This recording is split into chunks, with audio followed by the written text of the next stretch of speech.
Bonjour à tous, bienvenue dans cette nouvelle vidéo 2019. Je suis très content de vous retrouver. J'espère que tout le monde a passé des bonnes fêtes, une bonne fin d'année et que vous êtes prêts pour cette nouvelle année. Aujourd'hui, on va voir un outil qui va nous aider à mieux se connaître et à mieux comprendre comment on interagit avec les autres. Cet outil, c'est la fenêtre de Johari qui a été inventée par deux chercheurs dans les années 50. Je vais vous proposer de réaliser cet exercice chez vous en même temps que vous regardez cette vidéo. Donc, pour commencer, vous allez sur une feuille dessiner un rectangle, un truc un peu comme ça. Vous allez écrire 0 en haut à gauche et 100 tout en bas à gauche et tout en haut à droite. Ensuite, dans ce carré ou ce rectangle, vous allez imaginer tout ce qui vous concerne, donc vos préférences, vos objectifs, vos rêves, vos secrets, vos besoins, vos croyances, vos forces, vos faiblesses, tout ce qui vous concerne. Ensuite, ce carré, vous allez le diviser en deux. Donc, horizontalement, tout ce qui sera sous la ligne sera quelque chose qui n'est pas connu des autres, vous concernant bien sûr, et tout ce qui est au-dessus de la ligne est quelque chose qui est connu des autres.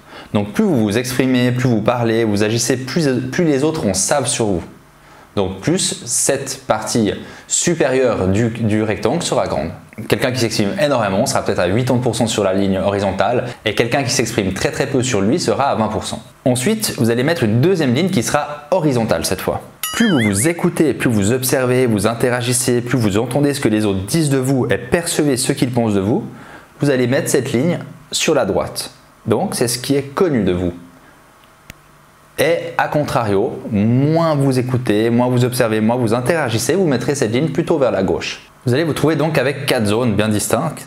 Donc la première zone en haut à gauche sera le soi public. Donc c'est tout ce que les gens savent de vous et ce que vous savez de vous.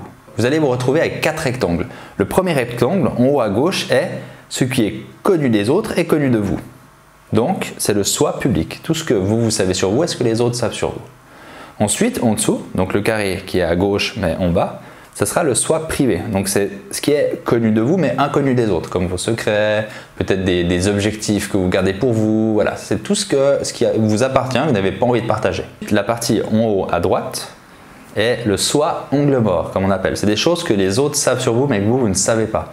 Par exemple, si vous avez un tic de langage et puis que vous vous êtes jamais rendu compte, eh bien, les autres le savent car ils le voient, mais vous ne savez pas. La dernière zone, le soi inconnu, donc c'est des choses qui ne sont ni connues des autres, ni connues de vous. Donc des choses qui sont peut-être refoulées, des choses que vous n'avez pas encore découvertes sur vous-même, peut-être des talents cachés, des choses comme ça. Donc maintenant que vous voyez à peu près le pourcentage de chaque zone qui représente chez vous, nous allons voir comment faire pour agrandir cette zone publique. Pour rapetissir cet angle mort, donc les choses que les autres savent de moi mais que moi je ne suis pas au courant, il faut demander des feedbacks. Il faut que vous demandiez, par exemple, écoute, quand je t'ai parlé comme ça, qu'est-ce que ça t'a fait? Oui, alors je me suis senti agressé, etc. Ah ok, quand je parle comme ça a agressé les gens, je ne m'étais pas rendu compte. Et en fait, en demandant du feedback, des retours aux gens, ça va vous aider à mieux vous découvrir. Pour le soi privé, plus vous allez vous dévoiler aux gens, plus ça va réduire la partie du soi privé. Donc je ne suis pas en train de dire qu'il faut tout dire à tout le monde, qu'il faut tout partager, non. Tout le monde a le droit d'avoir son jardin secret, c'est tout à fait normal, mais plus vous allez vous dévoiler aux autres, plus d'une certaine manière vous allez vous découvrir parce que vous allez voir ce que ça fait chez les autres et en même temps ça va vous donner des informations sur vous-même dans le but de réduire cette zone du soi inconnu qui en soi n'est pas mauvaise, mais plus on se connaît, mieux on pourra interagir avec les autres et meilleures seront nos relations. Voilà, on arrive à la fin de cette vidéo. J'espère que cet outil t'a plu. Personnellement, je le trouve très intéressant. C'est toujours intéressant de voir quelles sont nos zones qui sont plus ouvertes que les autres et voir comment est-ce qu'on peut faire pour les travailler. D'ici là, je te souhaite encore une fois un très bon année 2019 et je te dis à bientôt.